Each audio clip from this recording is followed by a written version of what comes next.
একজন বড় কণ্ঠশিল্পী, তিনি বিএনপিকে সমর্থন করেন, এটাই তো অনেক বড়। সবাইকে কি রাস্তায় নেমে রিকশার পাম্প ছাড়তে হবে নাকি?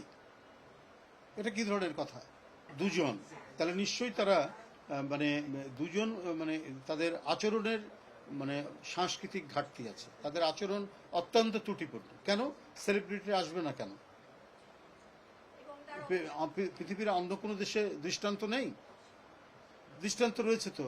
আর্নল্ড শোয়েজনিগার আপনি দেখেছেন যে উনি আর কয়দিন রাজনীতি করেছেন, কিন্তু তিনি রিপাবলিকান পার্টির নমিনেশন পেয়েছেন, পেয়ে তিনি ক্যালিফোর্নিয়ার গভর্নর হয়েছেন। আর ভারতে তো আমরা দেখি সেলিব্রিটিরা আসছেন, তারা নির্বাচিত হচ্ছেন, তারা নমিনেশন পাচ্ছেন, তো বাংলাদেশে আসতে পারে না? তিনি সেলিব্রিটি হয়েছেন তো একদিনে না, তাকে অনেক খড় কাঠ পুড়িয়ে আসতে হয়েছে। তার সাথে মিসবিহেভ করবে কেন?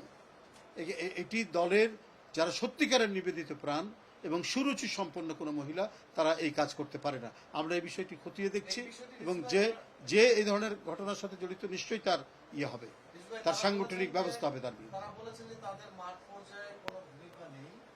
আরে ভাই, সবাই কি মাঠ পর্যায়ের ভূমিকা থাকে? কিন্তু একজন বড় শিল্পী, একজন আর্টিস্ট, একজন সে যদি বিএনপিকে এবং বিএনপির আন্দোলন, বিএনপির যে অবজেক্টিভ গণতন্ত্র ফেরানো, তার পক্ষে যদি থাকে, এটা তো অনেক কাজ হয়। অনেক বিখ্যাত বিখ্যাত অধ্যাপক ইমাজউদ্দিন স্যার কি তিনি রাস্তায় দাঁড়িয়ে মিছিল করতেন? তাহলে তো করতেন না, কিন্তু উনি বিএনপিকে সমর্থন করতেন, এটা দেশবাসী জানে। এটা আমাদের অনেক কাজ হতো। একজন বড় কণ্ঠশিল্পী, তিনি বিএনপিকে সমর্থন করেন, এটাই তো অনেক বড়। সবাইকে কি রাস্তায় নেমে রিকশার পাম্প ছাড়তে হবে নাকি? এটা কি ধরনের কথা যে একজন পার্টি অফিসে একজন সম্মানিত শিল্পী আসবে, তার সাথে এরকম ব্যবহার করবে?